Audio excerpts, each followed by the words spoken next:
కాదేది అనర్హం అన్నాడు మహాకవి శ్రీశ్రీ. బహుశా దానినే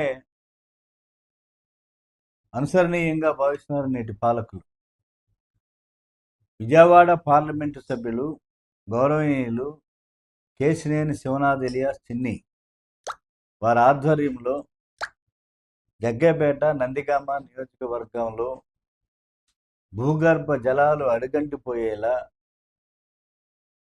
టిప్పర్లకు టిప్పర్లు 210 వాహనాలు పెట్టి జగ్గైపేట వత్సవాయి మండలం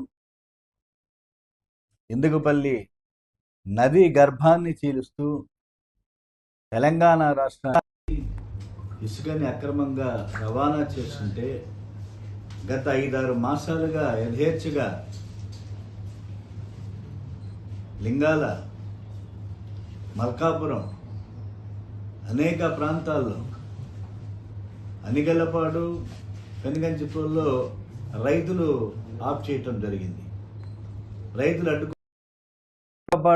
అడ్డుకోవటం జరిగింది. యథేచ్ఛగా ఇసుకని అక్రమ రవాణా తెలంగాణకు తరలిస్తుంటే ఆర్టీఏ ఏం చేస్తుంది? జగ్గైపేట పట్టణంలో నంబర్ ప్లేట్ లేనటువంటి వాహనాలు యథేచ్ఛగా శైర విహారం చేస్తున్నాయి. ఆర్టీఏ ఏం చేస్తుంది? మైనింగ్ శాఖ ఏం చేస్తుంది? మామూలు మత్తులో జోగుతుందా అని చెప్పేసి అడుగుతున్నా. కాబట్టి తక్షణమే సహజ వనరులను యథేచ్ఛగా దోచేస్తున్నటువంటి వారిపైన చర్యలు తీసుకోవాలని కోరుతూ రాష్ట్ర ముఖ్యమంత్రి వర్యులు గౌరవనీయులు చంద్రబాబు నాయుడు గారికి, డిప్యూటీ ఉప ముఖ్యమంత్రి కొనిదెల పవన్ కళ్యాణ్ గారికి, భూగర్భ గనుల శాఖ మంత్రులు కొల్లు రవీంద్ర గారికి, తదితర అధికార యంత్రాంగానికి వాళ్ళ సిపిఐ బహిరంగంగా లేఖ వ్రాస్తున్నారు. ఇది చాలా కాలంగా జరుగుతుంది. అధికారులు ఏమీ మౌన పాత్ర వహిస్తున్నటువంటి పరిస్థితి, మైనింగ్ శాఖ ఎటువంటి చర్య తీసుకున్నటువంటి పరిస్థితి, కేసులు పెడుతున్నారు, 10,000 రూపాయలు ఫైన్ వేస్తున్నారు, యథేచ్ఛగా అక్రమ వాహనాల్ని వదిలివేసినటువంటి పరిస్థితి ఉన్నది. ఇది టిఎస్ తెలంగాణ వాహనం. ఇది తెలంగాణకు సంబంధించినటువంటి. నిన్న మొన్న మా జగ్గైపేట మండల కార్యదర్శి శ్రీనివాసరావు, జిల్లా యువజన సమాఖ్య అధ్యక్షులు కరిసే మధు, వీరంతా కూడా ఈ అర్ధరాత్రి పూట నదీ గర్భంలో ఇసుకను తిప్పలు తవ్వుతుంటే వెళ్ళి పట్టుకోవటం జరిగింది. దాని ఫలితంగానే పోలీసు ఈ బల్లుని అరెస్టు చేసి మరుసటి రోజు ఉదయానికి రాజకీయ నాయకుల అండదండలతోటి తిరిగి యథేచ్ఛగా వెళ్ళిపోతున్నాయి.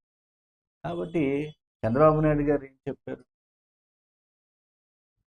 ప్రకృతి వనరుల్ని, సహజ వనరుల్ని దోచివేస్తుంటే ఇసుక కానీ లేదా ఇంకా ఇతర ఏదైనా సరే కఠినంగా శిక్షిస్తామని చెప్పారు. కాబట్టి వాళ్ళు మీ మాటలు, మీ గౌరవనీయులు, మీ ఉన్నత ప్రజాప్రతినిధి ఎంపీనే ఖాతరు చేయటం లేదు.